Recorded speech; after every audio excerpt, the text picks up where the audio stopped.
Dari hasil perhitungan BPBD Simelu, dampak kerugian akibat bencana kebakaran di kota Sinabang pada minggu kemarin mencapai 18 miliar rupiah lebih.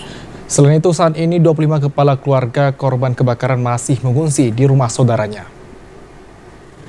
Dampak dari bencana kebakaran yang terjadi di Desa Sukajaya, Kecamatan Semelu Timur, Kabupaten Semelu pada minggu kemarin, BPBD Semelu mencatat setidaknya terdapat sebanyak 23 unit bangunan ruko yang terbakar.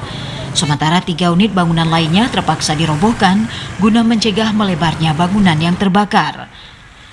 Kepala Pelaksana BPBD Semelu Zulfatli mengungkapkan untuk jumlah kerugian dari dampak kebakaran yang melanda puluhan ruko mencapai lebih dari 18 miliar rupiah.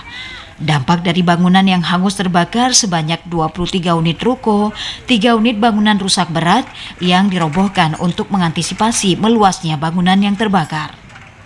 Untuk estimasi sementara kerusakan dan kerugian itu sebesar lebih kurang 18 miliar 313 juta 750 ribu rupiah.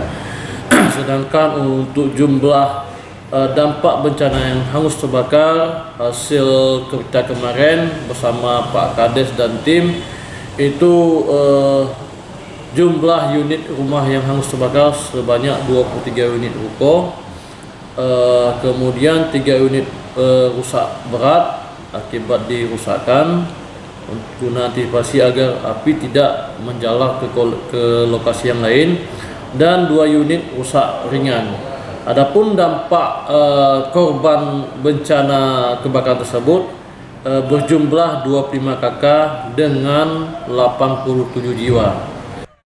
Selain itu, saat ini tercatat sebanyak 25 kepala keluarga yang menjadi korban kebakaran, dan sebagian besar korban kebakaran yang terdampak memilih mengungsi sementara waktu di tempat saudara mereka. Dari Semelu, Al Asab, TVRI Aceh melaporkan.